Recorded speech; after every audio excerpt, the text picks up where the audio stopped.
الحمد لله كفى وسلام على عباده الذين اصطفى أما بعد أعوذ بالله من الشيطان الرجيم بسم الله الرحمن الرحيم لم يكن الذين كفروا من أهل الكتاب والمشركين في نار جهنم خالدين فيها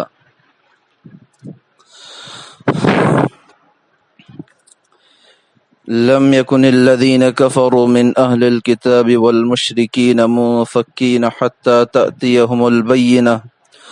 رسول من الله يتلو صحفا مطهرة فيها كتب قيمة وما تفرق الذين أوتوا الكتاب إلا من بعد ما جاءتهم البينة صدق الله العظيم۔ محترم سامعین کرام، اللہ رب العزت کا احسان اور کرم ہوا کہ اللہ تبارک و تعالی نے ہمیں تراویح میں کلام پاک سننے کی توفیق نصیب فرمائی۔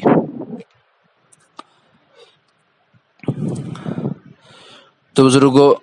آج جو ہے سورہ بینہ کی تفسیر ہوگی۔ سورہ بینہ کو ایک خاص فضیلت یہ حاصل ہے کہ اللہ کے نبی صلی اللہ علیہ وسلم نے حضرت ابی بن کعب رضی اللہ عنہ سے فرمایا تھا کہ جو قرآن کے سب سے زیادہ عمدہ پڑھنے والے صحابی ہیں، کہ اللہ کے نبی صلی اللہ علیہ وسلم نے فرمایا کہ ابی، تم میرے سامنے سورہ بینہ پڑھو، میں سنوں گا۔ حضرت ابی رضی اللہ عنہ فرمانے لگے کہ اللہ کے نبی، اقرأ علیک وعلیک انزل،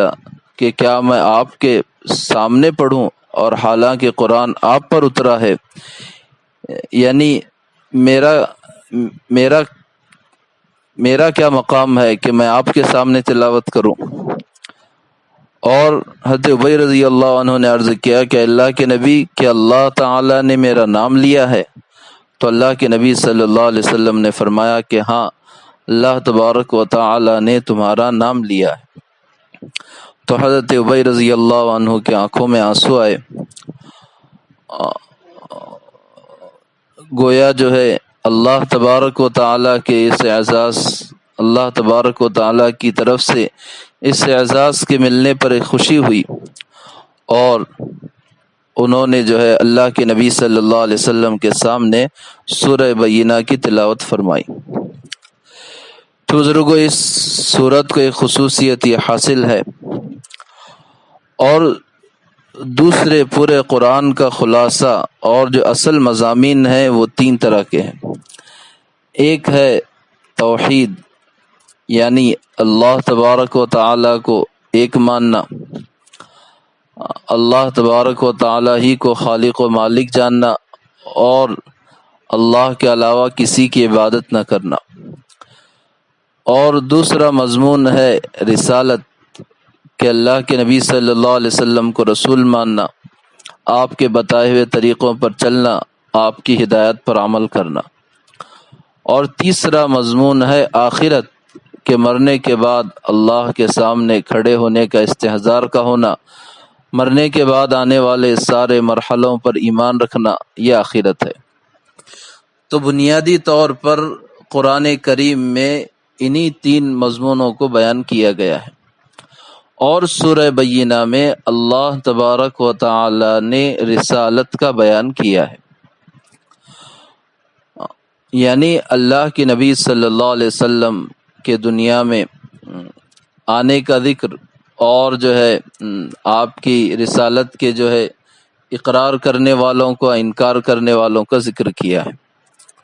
اور بزرگوں، توحید کے ماننے والوں کے لیے ضروری ہے کہ وہ رسالت کو بھی مانیں، کیونکہ اگر ہم یہ مانتے ہیں کہ اللہ تبارک و تعالی نے اس دنیا کو بنایا ہے اور ہمیں اللہ کو ایک ماننا ہے، تو پھر اس اللہ نے کچھ ذمہ داریاں بھی ہمیں دنیا میں دی ہوں گی، اس ذمہ داریوں کو بتانے کے لیے رسالت ہے اور رسول کا مقام ہے۔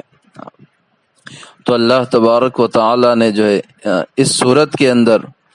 شروع سے جو ہے ذکر فرمایا لم یکن الذین کفروا من اہل الکتاب والمشرکین منفکین حتی تأتیہم البینہ، کہ جو لوگ کافر ہیں اہل کتاب یعنی یہودی اور عیسائی جن کو جو ہے کتاب ملی تھی، اور جو مشرکین ہیں وہ باز آنے والے نہیں تھے یہاں تک کہ ان کے پاس کھلی ہوئی روشن دلیل نہ آئے۔ یعنی اللہ کے نبی صلی اللہ علیہ وسلم کے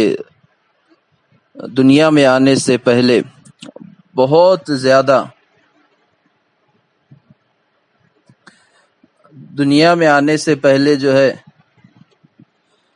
بہت زیادہ جو ہے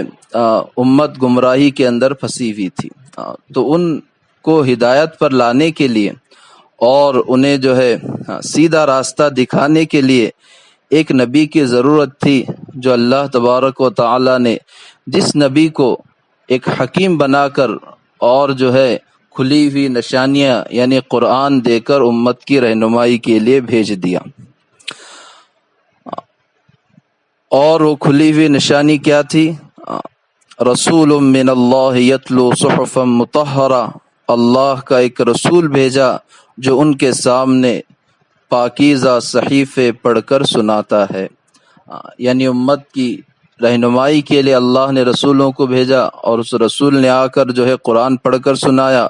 اور اسلام سمجھایا۔ فیہا کتب قیمہ، جس میں سیدھی اور مضبوط باتیں ہیں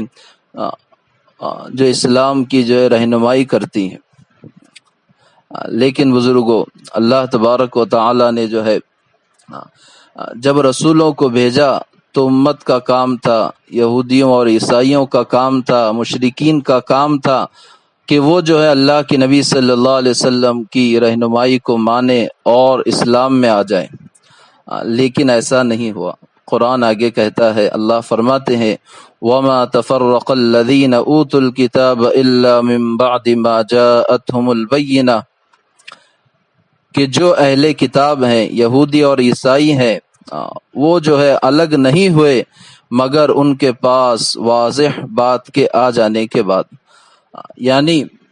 اللہ تبارک و تعالیٰ کی طرف سے کھلی ہوئی نشانی قرآن کی شکل میں ان کے پاس آئی اور ان کو یقین ہو گیا کہ یہ اللہ کا سچا رسول ہے، لیکن پھر بھی انہوں نے جو ہے اختلاف کر کے اور جو ہے اس کو جھوٹا قرار دے کر جان بوجھ کر اس سے اپنے آپ کو الگ کر لیا، کیونکہ وہ جو ہے ان کو دشمنی تھی کہ اللہ کے نبی صلی اللہ علیہ وسلم کے نبی بننے پر ان کو حسد تھا، تو انہوں نے جو ہے کھلی ہوئی چیزیں دیکھ کر بھی بات کو نہیں مانا، اور جس دعوت کا انہوں نے انکار کیا اس میں جو ہے کچھ زیادہ الگ چیزیں نہیں تھی، بلکہ وہی چیزیں تھی جو ہر نبی جو ہے ہر دور میں لے کر امت کے سامنے آتا تھا۔ وہ کیا چیزیں تھی؟ قرآن آگے فرماتا ہے وَمَا أُمِرُوا إِلَّا لِيَعْبُدُوا اللَّهَ مُخْلِصِينَ لَهُ الدِّينَ حُنَفَاءَ وَيُقِيمُوا الصَّلَاةَ وَيُؤْتُوا الزَّكَاةَ وَذَلِكَ دِينُ الْقَيِّمَةِ، اور ان کو یہی حکم ہوا کہ وہ اللہ کی عبادت کرے، اس کے لیے دین کو خالص کرتے ہوئے، یعنی اللہ کی خالص عبادت کرنے کا حکم ہوا، اور یہ دعوت کوئی نئی دعوت نہیں تھی بلکہ ہر نبی نے یہی دعوت دی ہے، حنفاء یکسو ہو کر کہ صرف اللہ کی عبادت کریں، اللہ کے علاوہ کسی کی طرف نہ جائیں، وَيُقِيمُ الصَّلَاةَ اور نماز کو قائم کریں، وَيُؤْتُ الزَّكَاةَ اور زکوٰۃ کو ادا کریں، وَذَلِكَ دِينُ الْقَيِّمَةِ اور یہی سیدھا اور مضبوط دین ہے۔ بزرگ، اللہ تبارک و تعالی نے جو ہے اتنا کھلے ہوئے انداز میں جب ان کو سمجھایا، لیکن پھر بھی انہوں نے اللہ کے نبی صلی اللہ علیہ وسلم کی بات کو جو ہے چند اہل کتاب نے بھی نہیں مانا اور مشرکین نے بھی نہیں مانا، لیکن چند حضرات اہل کتاب میں ایسے تھے جنہوں نے اللہ کے نبی صلی اللہ علیہ وسلم کی دعوت پر ایمان لایا، جنہوں نے اپنی کتاب میں جو علامتیں پڑھی تھی، جب انہوں نے اللہ کے نبی صلی اللہ علیہ وسلم میں ان علامتوں کو پایا تو اللہ کے نبی کی خدمت میں حاضر ہو کر مسلمان ہو گئے۔ جیسا کہ یہودیوں کے عالم حضرت عبداللہ بن سلام رضی اللہ عنہ کہ انہوں نے اللہ کے نبی صلی اللہ علیہ وسلم کے اندر ساری علامتیں پائی تو ایمان لے کر آئے، لیکن اکثر اہل کتاب اور مشرکین جو ہے ہٹ دھرمی کی وجہ سے ایمان لے کر نہیں آئے۔ تو بزرگوں، آدمی جب یہ اقرار کرے کہ جب میرے پاس دلیلیں آئیں گی تو میں بات کو مانوں گا، تو بزرگوں دلیل آنے کے بعد، حجت آنے کے بعد آدمی کو جو ہے باتیں ماننا چاہیے۔ آگے جو اللہ تبارک و تعالی نے جنتیوں کا، جہنمیوں کا ذکر فرمایا ہے، انشاءاللہ جو ہے اس کے متعلق گفتگو کل کی تفسیر میں آئے گی۔ اور جو ہے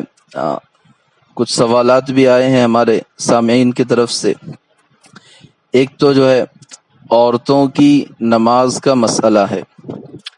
کیا گھر میں جو ہے 2-3 عورتیں مل کر جماعت کے ساتھ نماز پڑھ سکتی ہیں کہ ایک عورت امام بنے اور 2 عورتیں جو ہے مقتدی بن کر پیچھے نماز پڑھیں، تو کیا یہ درست ہے؟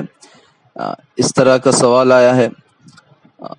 تو مسئلہ یہ ہے کہ تنہا عورتوں کی جماعت، یعنی صرف عورتیں ہوں کہ عورت ہی امامت کرے، عورت ہی مقتدی بنے، ایسی جماعت بنانا مکروہ ہے۔ تو تنہا عورتوں کی جماعت نہیں، درست نہیں ہے، اور عورت امامت بھی نہیں کر سکتی، یعنی امام نہیں بن سکتی ہے۔ عورتوں کا جماعت کے ساتھ نماز پڑھنا اسی صورت میں درست ہے جبکہ مرد امامت کرے اور عورت پیچھے جو ہے مقتدی بن کر پڑھے۔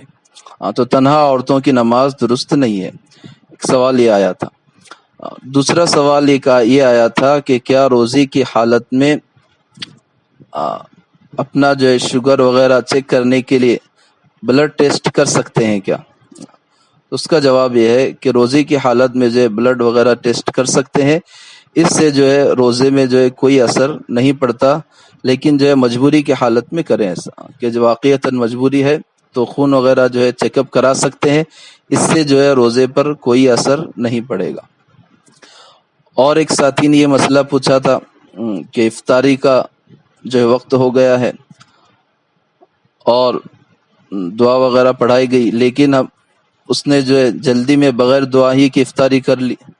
تو اس سے روزے پر کیا حکم ہوگا؟ یعنی وقت تو افطاری کا ہو گیا تھا، بس بغیر دعا کی افطاری کر لی، تو انشاءاللہ جو ہے اس سے روزے پر کوئی اثر نہیں پڑے گا، کیونکہ دعا پڑھنا جو ہے سنت ہے، روزہ تو آپ کا جو ہے ادا ہو جائے گا۔ انشاءاللہ اگلی بار بھی جو بھی سوالات رہیں گے انشاءاللہ اس کا جواب جو ہے تفسیر میں دیا جائے گا۔ اللہ تبارک و تعالیٰ کہنے سننے سے زیادہ عمل کرنے کی توفیق نصیب فرمائے۔ وما علینا الا البلاغ۔